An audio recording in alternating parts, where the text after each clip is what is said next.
이렇게 권한이 크기 때문에 교육감의 이념 성향도 진보 성향이냐, 뭐 중도 성향이냐, 보수 성향이냐에 따라서 임기 4년마다 교육의 정책 방향이 또 수시로 바뀐다라는 문제가 제기가 되고 있습니다. 당사자인 이 학생과 학부모들 입장에서는 혼란이 가중될 수밖에 없을 텐데요. 여기에 대해서는 좀 어떻게 보십니까? 그렇습니다. 이게 이제 교육감이 조금 전에 두 분이 막강 권한을 말씀하셨는데 견제 수단이 나름대로 충분히 갖추어져 있습니다. 그런데 이걸 제도적으로 실제로 이제 잘 실시를 안 하고 있는데 초중등교육법상 학교장이 얼마든지 교육감을 견제하고 권한을 행사할 수 있는데 그 권한을 안 옮겨주는 게 이제 가장 큰 문제다. 또 하나가 있다면은 우리가 시군구까지 이미 행정 같은 경우에는 지방자치장을 뽑고 있지 않습니까?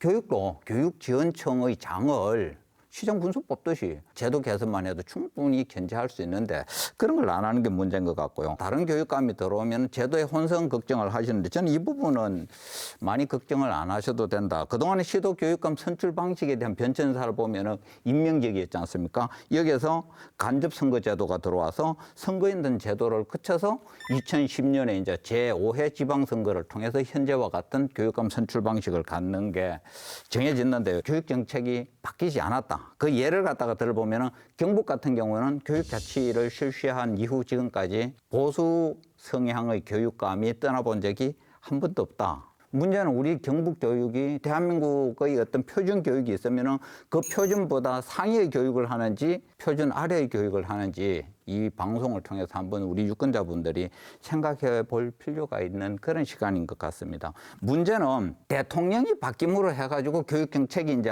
뭐 입시 제도부터 이렇게 왔다 갔다 막 혼란을 겪는 게 오히려 우리 교육에 혼란을 일으키지 실제 교육감의 성향이 바뀐다고 해서 교육제도에 크게 영향을 미치는 건 아닌 것 같아요. 저는 뭐 좀 반론을 하자면 교육감이 법률 안에서 교육부 장관이 정한 범위 안에서는 실제 집행하는 건 교육감이 합니다. 경북교육 이 4년을 좀 돌아보면 쉽게 생각하실 수 있는 게 무상급식이 전국적으로 동시에 시행된 것이 아니라 경북이 제일 마지막에 시행이 됐습니다. 그리고 이 방과 후 수업을 어떤 방식으로 하는가, 이 돌봄 지원을 어떤 방식으로 하는가도 이 교육감의 정책에 따라서 바뀝니다. 지난해였죠. 경상북도 교육청에서 이 코로나19에 대한 학생복지지원금을 지급을 했습니다. 당시에 조금 논란이 있었던 게 이 교육감에 관할하는 범위는 초중등까지니까 유치원을 다니는 학생들에게는 지급을 했는데 어린이집에 다니는 학생들은 이거 보건복지부 관할이거든요. 그래서 지급을 못했다가 좀 논란이 있으면서 다시 지급하게 됐는데 이것도 교육감이 의지를 가지고 해야지만 이 가능한 정책들이었거든요. 아이를 학교에 보내고 있는 부모라면 그리고 이 청소년들이라면 직접적으로 미치는 영향은 매우 크다.